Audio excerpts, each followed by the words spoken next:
मंडळी, chicken सूपची recipe तुम्हाला पाहायची आहे, मग ही मी चिकन सूप बनवलेला आहे. हा मी कसा बनवला आणि अगदी सोप्या पद्धतीने पण टेस्टी आणि हेल्दी हा बाळंतिणीसाठी चिकन सूप मी कसा बनवायचा ते ह्या रेसिपी मध्ये आहे. तर चला मग व्हिडिओला सुरुवात करूया. चिकन सूप बनवण्यासाठी आपण काय करायचं आहे, तर चिकन पहिलं उकडून घ्यायचं असतं. तर चिकन उकडून घेऊया. मग बघा, हे असे बोनलेस चिकनचे पीस घेतलेले आहेत, म्हणजे ह्याला हाड नाही घ्यायची. चिकन मध्ये हड्डी काढून अशी बोनलेस पीस करून बघायचे आणि जवळजवळ 2 बाउल इतका ह्याचा सूप बनला जाईल. आणि आता ह्याला आपल्याला उकडून घ्यायचंय फक्त हळद आणि मीठ घालून. आणि नंतर फोडणीमध्ये काय काय घालायचंय ते तुम्हाला सांगणार. हळद, मीठ आणि पाणी घालून ह्याला उकडून घ्यायचंय. तर आपण मी कुकरमध्ये उकडून घेणार आहे. कुकरच्या शिटी काढून घ्यायच्या, म्हणजे मस्त चिकन उकडलं जातं. आता कुकरमध्ये मी घालून घेतलेलं आहे चिकन बघा. आणि आता ह्यामध्ये आपल्याला जितकं पाणी हवं ना, सूप जितकं क्वांटिटी हवी ना तितका एकदाच पाणी घालून घ्यायचं. पुन्हा पाणी नाही घालायचं. हळद थोडीशी घालून घ्यायची चिकनवर आणि मीठ घालून घ्यायचं. मीठ जितकं हवं तितकं घालून घ्यायचं, मिठाचं प्रमाण. आता आपण पाणी घालून घेऊया आणि ह्याला शिटी काढून घ्यायची आणि व्यवस्थित शिजवून घ्यायचं. जर हे इकडलं जे इथे मी आहे तिथे हे चिकन थोडं मोठं येतं, हे शिजायला वेळ घेतं, म्हणून मी कुकरमध्ये करते. तुम्ही पातेल्यामध्ये पण करू शकता, किंवा गावरान चिकन असेल तर कुकरमध्ये शिजवून घ्यायचं. आणि म्हणजे मग ते मिक्सरला वाटायची गरज भासत नाही. आणि आता जितकं मला पाणी हवा तितकं मी घालून घेतला. आता ह्याला झाकण लावून आपल्याला शिट्या काढून घेऊ. आता आपण झाकण लावून ह्याला शिट्या काढून घेऊया. 4-5 शिट्या मी काढून घेणार आहे, कारण ह्या चिकनला इकडल्या चिकनला वेळ लागतं. आणि जर गावठी असेल तरी सुद्धा 4-5, गावरान चिकन असेल तरी 4-5 शिट्या काढायच्या. आणि जर बॉयलर असेल, आपल्याकडे जर बॉयलर मिळते, हे बॉयलरच आपण ह्याला वेळ लागतो. पण आपल्याकडे जे लहान कोंबडीचं बॉयलर मिळते त्याला 1 शिटी 2 शिटी काढली तरी होऊन जातं, किंवा ते पातेल्यामध्येही होतं. पण ह्याला कुकरमध्येच करावं लागतं. तर आता हे उकडल्यानंतर आपण फोडणीला काय काय घालायचंय, आणि खूप छान आणि टेस्टी असं मी हे सूप बनवणार आहे. हेल्दी बाळंतीण पिऊ शकते, आणि जे पेशंट असतात ज्यांची सर्जरी झाली असते त्यांच्यासाठी पण उपयुक्त आहे, कारण ह्याच्यात मसाल्याचा वापर नाही करायचा. सूप मध्ये शक्यतो मसाल्याचा वापर न करता सूप बनवलं तर टेस्टी होतं. ते आपण पुढे पाहू. चिकनचा जो आपण पाणी घातला होता बघा, किती ट्रान्सपरंट झालेला आहे. आणि हे चिकनचे पीस आहेत ना, हे मस्त उकडलेले आहेत. आता हे आपल्याला हे बाउल मध्ये काढून घ्यायचे आणि काट्याने त्याला एकदम मॅश करून घ्यायचे.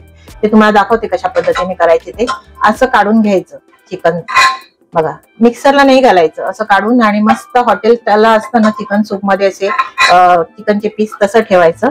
आणि मग आपल्याला फोडणी पण घालायचे ते दाखवायचं. आता हा पाणी आपल्याला सगळं वापरायचं आहे, कारण मी जास्त क्वांटिटी मध्ये चिकन घेतलेलं होतं, मग तेवढा सूप आपल्याला करायचा आहे.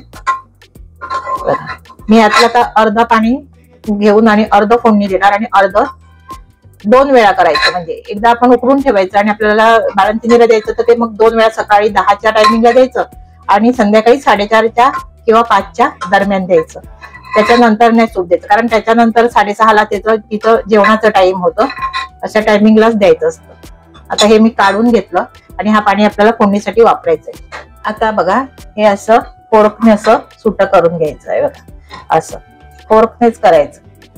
तुम्हाला मिक्सरला काढायचं असतं तर काढू शकता, पण असे अख्खे सराचे पीस ठेवायचे, असे पूर्ण सुटसुटीत करून घ्यायचे. असे धागे धागे करायचे चिकनचे, असं मॅश करून घ्यायचं पूर्ण फोर्कने. अशा पद्धतीने असं सगळं व्यवस्थित मी आता मॅश करून घेते आणि मग तुम्हाला दाखवते कसं झालं ते. बघा, हे अशा पद्धतीने पूर्ण सुटं करून घ्यायचं चिकन. असं बघा, असं उकडून घेतलं ना की व्यवस्थित सुटं होतं. आणि मिक्सरला काढलं ना का त्याचं खीर होऊन जाते. असं घ्यायचं सूपसाठी. आणि मग बाळंतिणीला किंवा आजारी माणसाला असं हे सूप प्यायला पण चांगलं वाटतं. आणि हॉटेलला पण असंच असतं, असं सुटं केलेलं असतं. तर आता आपण ना सूपची फोडणी तयार करू. जे उकडलं चिकन त्यातलं मी थोडं काढून घेतलं, जितकं मला हवं आता सूपसाठी एका टायमिंगला तेवढं मी काढून घेतलं. आता त्यामध्ये हा स्टॉक टाकून घ्यायचा, जो आपण चिकनचा बनवला ना पाणी, तो वापरायचा आहे. तर आपल्याला जितकं हवं तितकं आपल्याला टाकून घ्यायचं बघा. असं लागलं पाहिजे. मग आपण हे फोडणीला द्यायचंय सूप. आता मी हे 1 बाउल मी काढून घेते बघा. इतकं 1 बाउल एवढं सूप मी आता हे बनवून घेते. आणि आता याला आपण फोडणी देऊया. सूप बनवायचे त्या भांड्यामध्ये अगदी थोडंसं तूप घालून घेतलंय. तूप तुम्हाला जास्त आवडत असेल तर घालू शकता. तेलामध्ये नाही बनवायचं सूप. आणि तूप इतकंच घेतलेलं 1 चमचा. आणि आपलं हे गावठी तूप म्हणजे साजूक तूप घ्यायचंय. आणि आता त्यामध्ये फक्त आपल्याला पहिलं फोडणीला काय घालायचंय, बारीक चॉप केलेला लसूण घालायचा आहे. लसूण चांगला घालायचा, मस्त छान असा सूप मध्ये लसूण चांगला लागतो. आणि सोबत चॉप केलेलं आलं घालायचं, कारण सूप म्हटलं तर आलं आणि लसूण पहिला पाहिजे. बघा, आलं आणि लसूण थोडंसं लालसर करून घ्यायचं, करपवायचं नाही, थोडंसं लालसर करायचं, म्हणजे सूप मध्ये आलं आणि लसूण पण छान लागतं. लाल झालं तर ते खायला नाही होत. आणि तुम्ही माझ्या चॅनलवर नवीन असाल, माझ्या चॅनल सबस्क्राईब केलं नसेल तर सबस्क्राईब करा, लाईक करा आणि वर बेल आयकॉन दिलेला आहे ते दाबायला विसरू नका. आणि अशा पद्धतीने तुम्ही हे माझे बाळंतिणीसाठी जे व्हिडिओ बनवलेले आहेत ते नक्की बघा, आवडतील. आणि बघा, हा सूप न असा अळणी सूप म्हणतात त्याला, असा सूप बनवायचा. त्यामध्ये मसाले वगैरे कुठलाच वापर बाळंतिणीसाठी करायचं नाही, कारण जरी डॉक्टरांनी सांगितलं की आता नवीन युगात सगळं चालतं, पण हे परंपरा आहे. पूर्वीपासून बाळंतीणचा आहार असाच असतो आणि असाच द्यायचा, ऍटलिस्ट महिना तरी असाच आहार द्यायचा. तर आपलं फिडिंग देतो आपण बाळाला, तर त्याला फिडिंगद्वारे काही त्रास होऊ नये म्हणून असं अळणीच द्यायचं.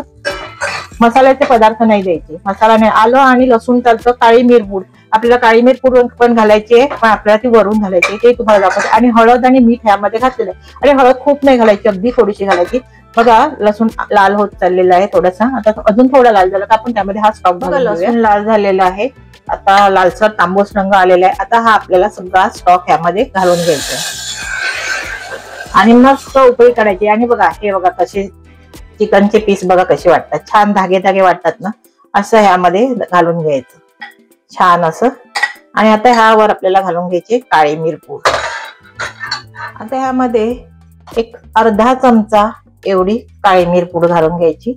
काळी मिरपूड खूप चांगली सूपसाठी, आणि काळी मिरपूड ही फोडणीला नाही घालायची. बघा मंडळी, मस्त सूपला उकळी आलेली आहे. आणि बघा, आल्याचे तुकडे, लसणाचे बारीक चॉप केलेले आणि चिकनची पीस, काळी मिरी, असं छान असं सूप तुम्ही जर आपल्या घरी बाळंतिणीला बनवून दिलं किंवा पेशंट असेल त्याला बनवून दिलं तर ते आवडीने पितील. आणि छान असं सूप, मस्त अळणी सूप म्हणतात ह्याला. पण अळणी म्हणजे मीठ नाही असं नाही, पण त्याचं नाव अळणी सूप आहे. तर ही रेसिपी तुम्हाला कशी वाटली तुम्हाला कमेंट्स करून सांगा. आता मी हे सूप बाउलमध्ये काढून घेते आणि आपण पाहूया बाउलमध्ये काढल्यानंतर कसं दिसतं. बघा मंडळी, गरमागरम मस्त चिकन सूप आपला तयार झालेला आहे. आवडली ना माझी रेसिपी? आवडली असेल तर नक्की बनवा आणि आपल्या घरी बाळंतीण असेल किंवा पेशंट असेल त्यांना बनवून द्या, नक्की आवडेल त्यांना. व्हिडिओ पाहिल्याबद्दल धन्यवाद.